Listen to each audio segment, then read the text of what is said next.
पर उतारा। Guest house कांड के बावजूद मुलायम सिंह मायावती को मुख्यमंत्री बनने से रोक नहीं पाए और 3 जून साल 1995 को मायावती उत्तर प्रदेश में पहली बार मुख्यमंत्री पद की शपथ लेती है।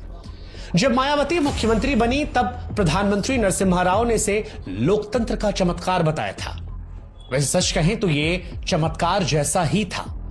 दलित समुदाय से आने वाली एक युवा महिला जिसके पास ना तो कोई प्रशासनिक अनुभव था और ना ही कोई राजनीतिक विरासत, वो अचानक से देश के सबसे बड़े राज्य की मुख्यमंत्री बन जाती है। मुख्यमंत्री के तौर पर मायावती के पास बड़े फैसले लेने लायक बहुमत नहीं था। उन्हें पता था कि बीजेपी कभी भी उनसे अपना समर्थन वापस ले सकती है, लेकिन उन्होंने इस छोटे मौके का भी बीएसपी के दलित एजेंडा को एग्रेसिवली आगे बढ़ाने के लिए इस्तेमाल किया। मायावती से पहले देश में केवल 3 दलित मुख्यमंत्री रहे थे। आंध्र प्रदेश में दामोदरम संजीवय्या, बिहार में रामसुंदर दास और राजस्थान में जगन्नाथ पहाड़िया। लेकिन इनमें से भी किसी ने कभी भी सवर्ण जातियों को चुनौती देने की हिम्मत नहीं उठाई।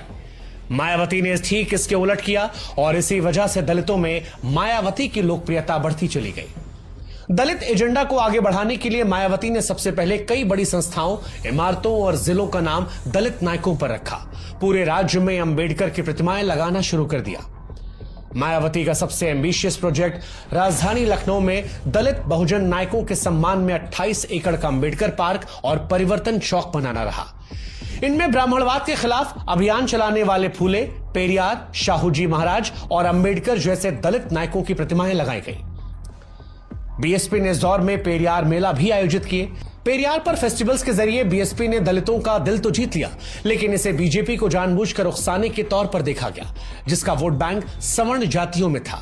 इसके अलावा कई अहम पदों पर दलितों को पोस्ट किया गया। आधे जिलों में दलित अधिकारियों को मजिस्ट्रेट बनाया गया।